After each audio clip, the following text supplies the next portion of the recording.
नमस्कार दर्शक बंधु Odia knowledge academy YouTube channel को आपण मानक स्वागत। आपण जदि आम चैनल को प्रथम आसती दयाकोरी चैनल सब्सक्राइब बटन क्लिक कर चैनल को सब्सक्राइब करेंगे। वीडियोटी भल लगे निश्चय वीडियो को लाइक करेंगे, कमेंट करेंगे, शेयर करेंगे भूलें जहाँद्वारा आप प्रतिदिन नुआ नुआ अपडेट पाइपर। तो आसन देखिए आज गोटे गुरुत्वपूर्ण खबर अच्छी जो कि सरकारी कर्मचारी और पेंशनर मान गोटे गुरुत्वपूर्ण खबर विषय आम आलोचना करवा जोटा कि 8 पे कमिशन सहित जड़ित अच्छी। तो से विषय कौन रही गुरुत्वपूर्ण खबरटी आम ताकू आलोचना करवा। ता सहित देखु ये जो राज्य कर्मचारी अच्छा तो राज्य कर्मचारी जो मैंने अच्छा से सुविधा मिल कि ना से विषय आम संपूर्ण तथ्यटे आलोचना करवा। दयाकोरी वीडियो को शेष पर्यटन देखिए जहाँद्वारा आप संपूर्ण खबर विषय जानीपर।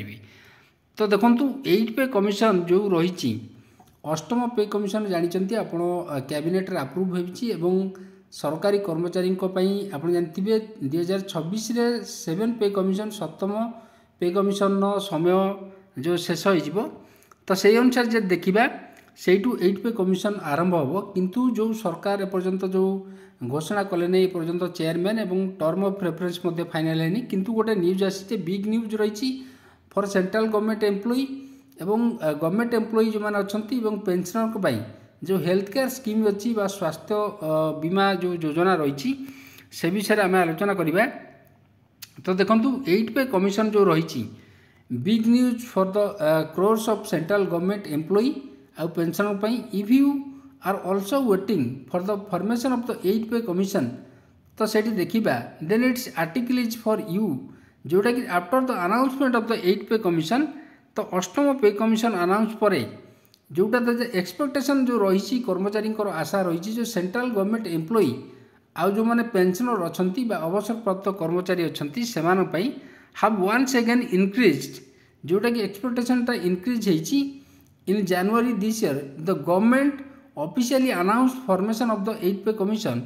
जब देखा कौन परिवर्तन होबार अच्छी the purpose of this commission is to जो आप जानते पे कमिशन केवल जो सैलरी किंबा पेंशन रिविजन को माने आमर ताकू रिविजन करे ना पेंशन आउ सैलरी केवल बढ़े ना अन्य जो दिग गुड़िक रही सरकारी कर्मचारी मानकर पे कमिशन रिकमेंडेशन करिथांती जोटा कि देखो रिकमेंड जो करिथांती necessary changes in the salary और पेंशन ता सहित central government employee pensioner view of the current economic condition अनुसार the general people believe that the pay commission only decide the formula of salary hike.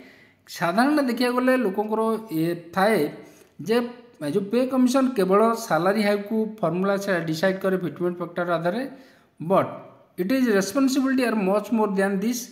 तो सहीटा को जब देखा the pay commission also review allowances जोटा कि कर्मचारी मानकर पे कमिशन ने केवल जे सैलरी और पेंशन बढ़ेनी सेठी जो विभिन्न अलाउंसेस दि जाए तो तापर वृद्धि कि ह्रास करे फैसिलिटी जो सरकारी कर्मचारी को मिलूँ निष्पत्ति नि जाए स्पेशली हेल्थ इंश्योरेंस स्कीम जो अच्छी सरकारी कर्मचारी और पेंशनर मानकर से किसी परिवर्तन हो बोली आशा कराउची। One such reform that has been discuss जोटा कि डिस्कस करा जाउची आलोचना होची for years the central government health scheme जो रही परिवर्तन करिपारंती सरकार।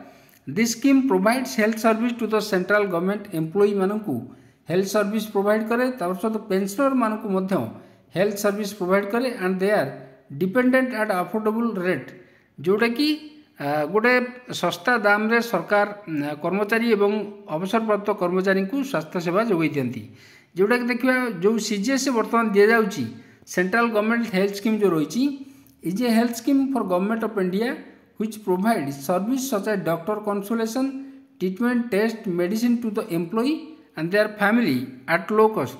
This scheme is mainly concentrated in urban area which limit its reach. There have been recommendation to change the CGS earlier as well. तो पूर्व अनेक थर रेकमेंड कराई सीजीएस जो रही सेंट्रल गवर्नमेंट हेल्थ स्कीम को ताकू परिवर्तन करने जदि हम देखा 6 और 7 पे commission had also recommended a new health insurance scheme considering the limit of CGS. The 6 pay commission had suggested that the alternative scheme should be introduced जोटा कि गोटे अल्टरनेटिव स्कीम सरकार द्वारा इंट्रोड्यूस करिया उचित in which employee can join by the contributing voluntarily.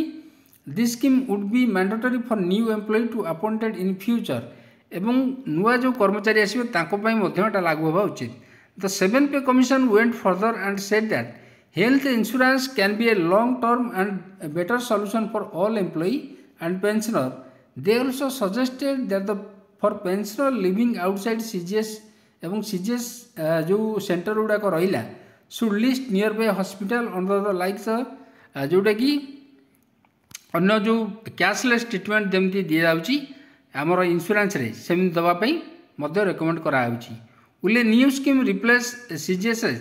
तो सरकार किसी परिवर्तन करने योजना रही कि in January 2025 new emerges that the health ministry is considering replacing CGS जो हेल्थ स्कीम अच्छी इंश्योरेंस बेस्ड हेल्थ स्कीम परिवर्तन करने गोटे चेष्टा गोटे शुणा जाऊँगी। It may be named central government employee and pensioner health scheme हिसाब से ताकू नामकरण करा। This scheme can be implemented through insurance companies जोटा कि इंश्योरेंस कंपनी द्वारा एटा इम्प्लीमेंट करा जिवो register with the IRDAI। However there is been no official confirmation एपर्यंत किसी आसेनी। Now the 8 pay commission has been constituted and will start its work soon. It will be interesting to see whether this commission is able to solve the age old problem जोरा रही CGS not.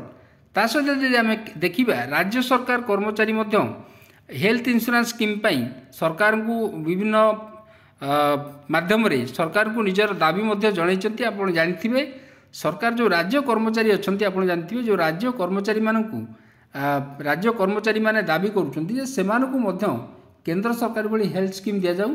आम आशा करूँ 8 pay commission रे जो recommendation करा ता सहित सेटा राज्य सरकार समान धरण केंद्र सरकार जो कर्मचारी परी एवं पेंशनर परी राज्य सरकार लागू करंतु जहाँद्वारा कि राज्यर जो लक्ष लक्ष आमर कर्मचारी अच्छा सरकारी कर्मचारी एवं शिक्षक कर्मचारी हूँ पुलिस कर्मचारी हूँ विभिन्न वर्गर कर्मचारी ता सहित जो अवसर प्राप्त कर्मचारी जो मैंने अच्छा राज्य सरकार अधीन जो मैंने कार्य करुँच तो से गोटे गुरुत्वपूर्ण निष्पत्ति दिंतु जहाँद्वारा कि कर्मचारी बेनिफिट हितरे जोटा लाभवान हो पार। कारण गोटे कर्मचारी स्वल्प दरमा जो मैंने कैटेगोरी कर्मचारी अच्छा जो मैंने कि डी आमर बी आउ सी जो मैंने ग्रुप रे कार्य करुँच स्वल्प दरमा आप जानते कार्य करुँच परिवार प्रतिपोषण करुँच विभिन्न खर्च अच्छी दरदाम बढ़ी तो से जदि गोटे केंद्र सरकार परी जो योजना चली केंद्र सरकार गोटे इंश्योरेंस बेस्ड हेल्थ स्कीम गोटे कैशलेस ट्रीटमेंट दवाई चेष्टा करुँच जदि सेटा राज्य सरकार कर्मचारी लागू हुए ताहले कर्मचारी निश्चय याद्वारा सुविधा पाइबे। देखा गला जदि 8 पे कमिशन में सेमती किसी परिवर्तन हुए तो जेहेतु समान धरण सरकार अच्छा सरकार आ विषय किसी निष्पत्ति नहीं पारे। तो आज ये गुरुत्वपूर्ण खबर थी। जदि खबर आपको भल लगे दयाकर निश्चय चैनल को सब्सक्राइब करेंगे वीडियो को लाइक करेंगे कमेंट करेंगे शेयर करेंगे भूलें। धन्यवाद।